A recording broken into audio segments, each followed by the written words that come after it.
first set of 6 out of 12 hooks should be retracting. That starts just a split second after the undock command is sent. There are 2 sets of 6 for 12 in total. Take about 4.5 minutes in all to unhook, after which time the Dragon will be able to begin performing a series of undocking burns to move itself away from the space station. Again, that first set of 6 hooks should be retracting right now.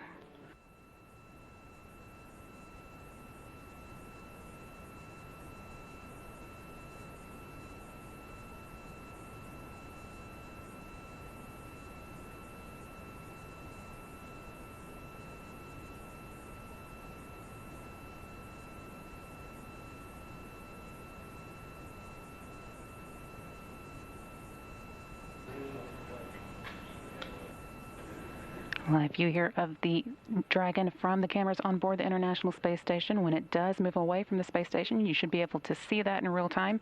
Again, waiting as the 12 hooks that are holding the Dragon to the space station begin to unhook.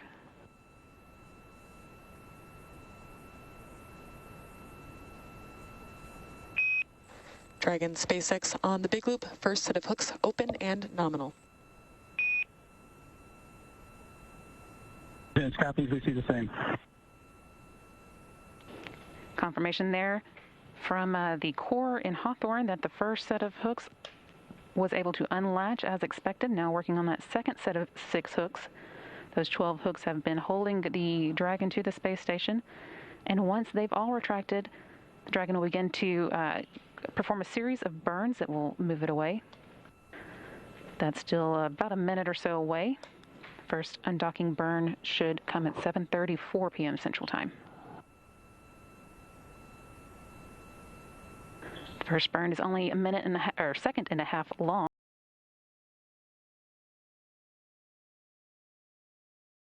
And then afterward, we had depart burn 0 lasting about 16 seconds and depart burn 1 lasting 21 seconds. Those are bringing the vehicle up and over the International Space Station. And then depart burn 2, as you mentioned, coming up at 6:28 Pacific time. That should be about 44 seconds long. And then the final major departure burn is depart burn 3. And we'll expect to see that at 7:14 p.m. Pacific or 2:14 GMT, lasting just over a minute long. And SpaceX from Resilience, all 4 suits are connected and in drying. We copy, thanks.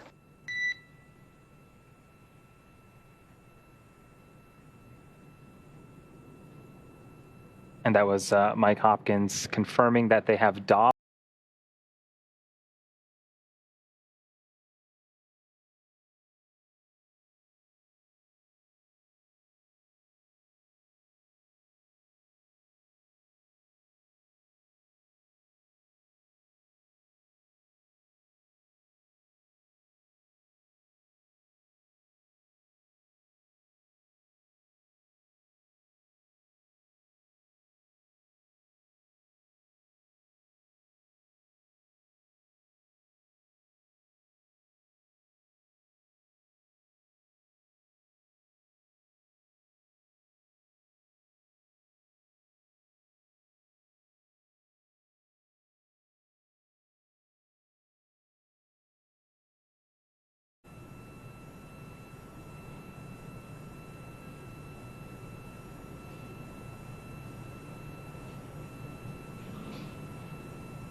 Help as well. Heskey also arrived a week ago, and he was the first European Space Agency astronaut to fly on board Crew-Dragon.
Glover suited up and strapped in. We saw some of Soichi Noguchi and Shannon Walker's suit up in real time earlier this afternoon.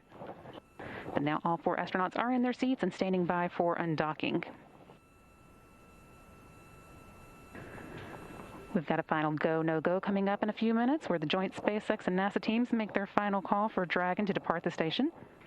That's one of many checkpoints in the return that will continue all the way up until just before the deorbit burn, giving mission managers multiple chances to assess the weather at the splashdown zones.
Dragon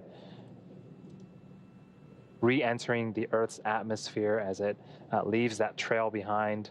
And then again, that illumination is from all of that heat that is building up due to friction of just the re-entry speeds of Dragon when it meets the Earth's atmosphere.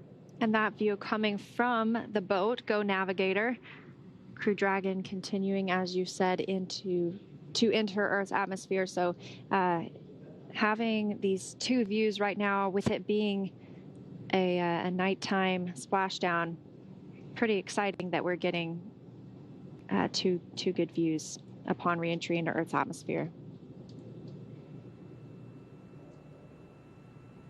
So again, a lot of things are happening pretty rapidly here. In about 3 minutes, the first set of parachutes will deploy. They are drogue chutes. They are conical in nature, and their job is to stabilize and begin sort of the initial deceleration of the vehicle, followed very shortly after by the main parachutes. There are 4 of them. Dragon, SpaceX, comcheck.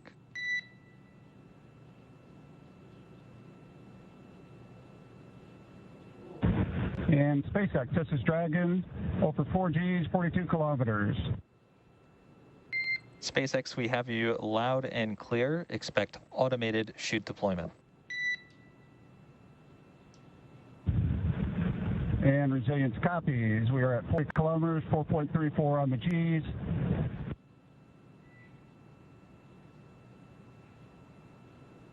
That's Commander Mike Hopkins reporting the Gs that they experienced upon reentry. And as you heard, we are now out of that loss of signal portion, meaning the plasma has eroded away enough from the spacecraft think my heart skipped a beat as soon as I heard Mine the too. crew responding back. And, one thing I did note, as soon as Mike turned on his comms, there was a lot of background noise, and that is sort of, the after effects of Dragon's re-entry.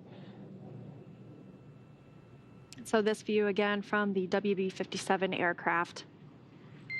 Dragon SpaceX, a GPS is converged. Expect nominal altitude for drogue chute deploy. Resilience copies. Nominal altitude for drogue deploy. Good news, we're at 20 kilometers. Seats are rotating. SpaceX copies on the seat rotation. And the seats are rotating into the proper landing position. We saw them a little bit more reclined earlier, facing the top of the capsule. And now they are more forward facing towards that side hatch. We also got confirmation that the recovery teams can also now see Dragon coming back. Brace for drogues. Copy, braced for drogues.